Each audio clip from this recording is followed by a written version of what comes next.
What's up, what's up? So I'm doing something a little bit different here, just grabbing the mic, no visuals. I really just want to talk about the title, Section 80. This is Kendrick Lamar's album. It's considered a mixtape to some people, but this is a classic in my opinion that does not get its recognition, that never gets talked about. And often when you have these companies and these journalists covering things such as Complex, for example, when they speak about Kendrick Lamar's discography, they often start with Good Kid, Mad City, which I personally think is a heinous crime because Section 80 is just that good. So it's pretty clear that I've been dealing with this train of thought for a few years, because every time I hear that this album is omitted from Kendrick Lamar's discography, I usually feel some type of way, can't lie. And that's because it's great. I feel like a lot of the current fans of Kendrick aren't even aware of a lot of the greatness that is on this album.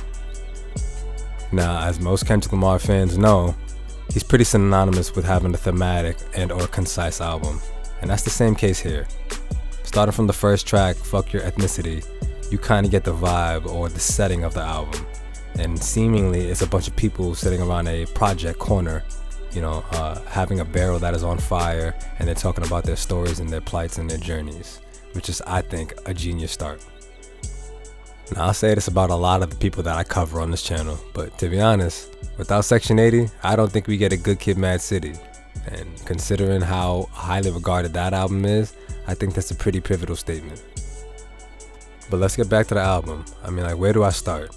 You have your conceptual songs, you have your turn-up songs, you have nice features from Ab-Soul to Schoolboy, BJ the Chicago Kid, and not to mention, I think probably my favorite one so far, Colin Monroe on the song No Makeup Today, which is a song that I really wasn't too crazy about first time hearing and for a few years, but it's grown on me over the years. But with that being said, you also have some tracks like High Power that are produced by the man that we love, J. Cole. And overall, I do think that this is a mixed bag of an album, not in the sense that like the songs are good and bad, just in the sense that you do get a lot of variety on here, and that's something that, if you know me, I hold in high regard.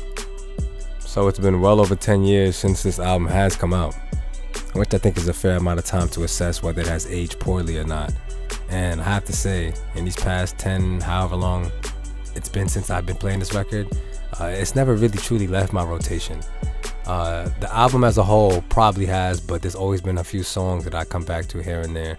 And not to mention that I would say that my favorite side of Kendrick is when he's having those deep, personal, very, I would say, introspective kind of songs, kind of like Immortal Man or How Much a Dollar Costs. I put Poor Man's Dreams or Keisha's Song in the same vein, and those are ones that I hold in a high regard. But amongst those, that's just a few of the ones that I really hold in high regard.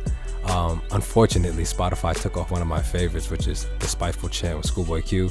Not sure what happened there, but that song's been gone for a few years. But don't forget that's on there too. And just like his more recent work, which is kind of a staple at this point, there's jazz all throughout the album. There are some songs where, there are just horns blaring through the whole thing, kind of like at Rigor Mortis. But then you also have your more introspective songs where you do have a little bit of jazz in the background on things like Cushion Corinthians, which is also one of my favorites. BJ the Chicago Kid smokes that. I said Colin Monroe was my favorite earlier, but low-key, that's probably my favorite feature on the album. Followed by my boy Ab-Soul with Ab-Soul's outro. Gotta have that in there.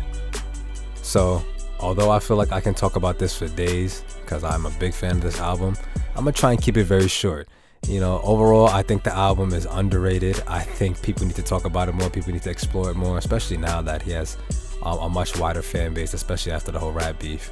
But just to go through, this is a 15-track album that is sitting around, I believe, 54 minutes. So it's not that long, but has a lot of substance, has a lot that Kendrick is saying on here. And overall, like I said, there are a few favorites, or a few of my all-time favorites of Kendrick's on this album alone. So that in of itself, to me, puts it up there.